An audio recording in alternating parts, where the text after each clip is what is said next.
Hello everyone. Today we will discuss about models for impact prediction and evaluation.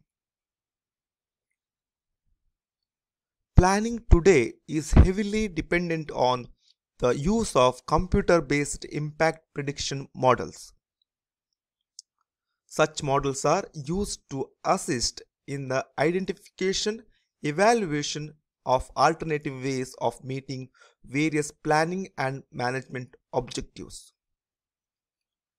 Models can assist planning and management at different levels of detail. Some are used for preliminary screening of alternative plans and policies and do not require major data collection efforts. Screening model can also be used to estimate how significant certain data and assumptions are for the decision being considered,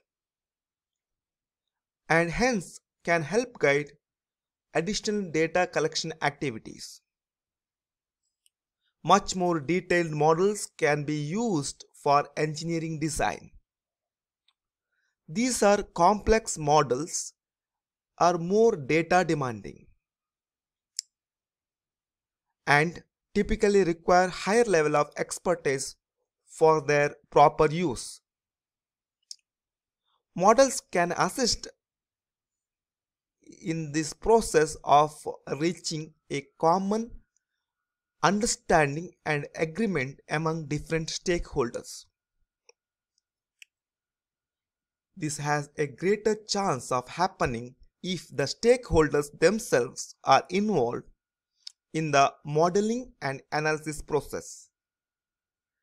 Involving stakeholder in model building accomplishes a number of things.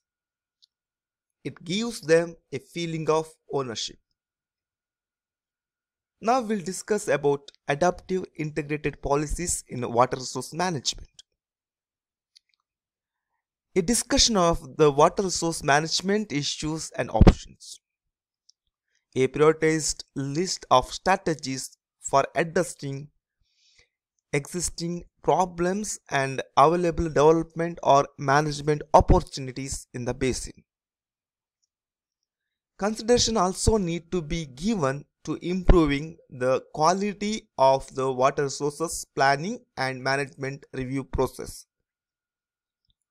Models developed for predicting the economic as well as ecological interactions and impacts due to the changes in land and water management and use could be used for address the following questions, such as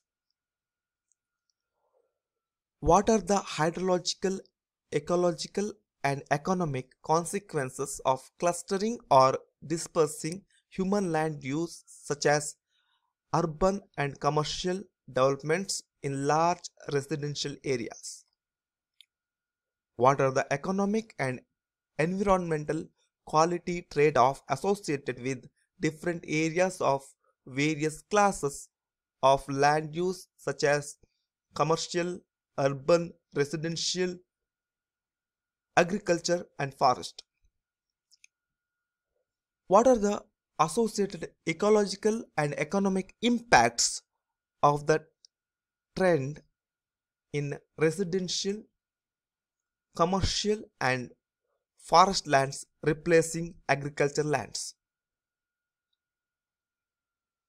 Understand and predict better the interaction among economy, environment and ecology as a function of how we manage and use its land and water.